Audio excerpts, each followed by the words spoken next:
নমস্কার বন্ধুরা, আমার চ্যানেলে আপনাদের সকলকে স্বাগত। আর আজ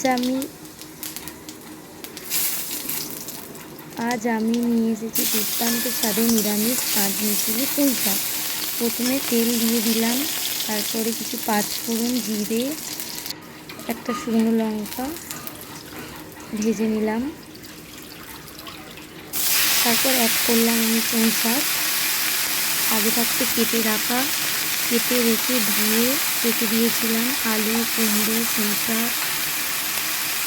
এবার আমি ওই তেলের মধ্যে অ্যাড করে দিলাম।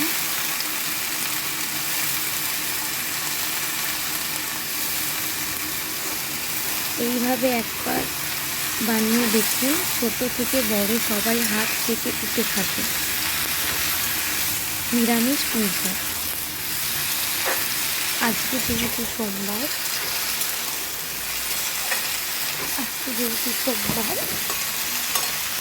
আজকে পেঁয়াজ, মুসুর ডাল যেহেতু আমি আর এসব দেবো না। জিরে গুঁড়ো দিলাম, তারপরে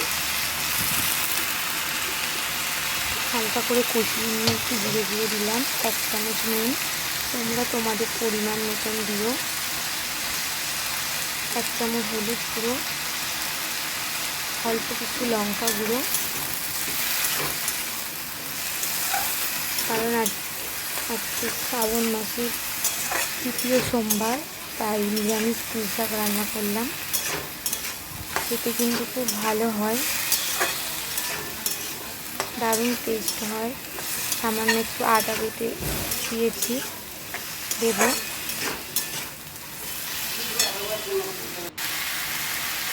এবার ভালো করে কষিয়ে নিয়ে হালকা একটু চিনি দিয়ে দিলাম।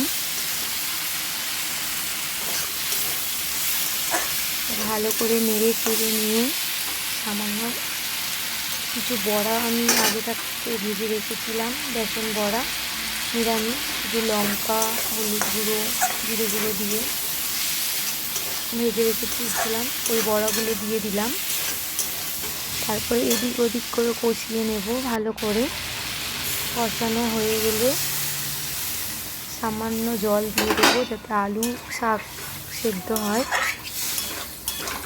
তোমরা একবার বন্ধুরা এইভাবে বানিয়ে দেখো নিরামিষ পুঁই শাক, খেতে কিন্তু দুর্দান্ত হয়। এবার সামান্য আমি জল দিয়ে ওটাকে ফুটতে দিয়ে দেব।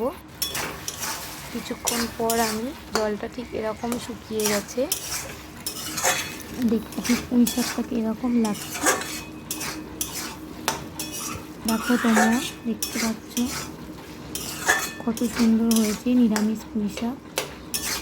আলুটাও খুব সুন্দর সেদ্ধ হয়ে গেছে, কুমড়ো ডাঁটা সব খুব সুন্দর সেদ্ধ হয়ে গেছে, দেখতেও খুব সুন্দর হয়েছে।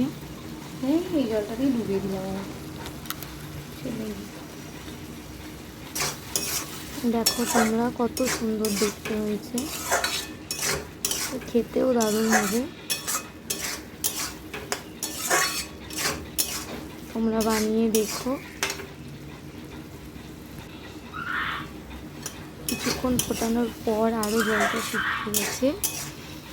দেখো ঠিক এরকম দেখতে হয়েছে।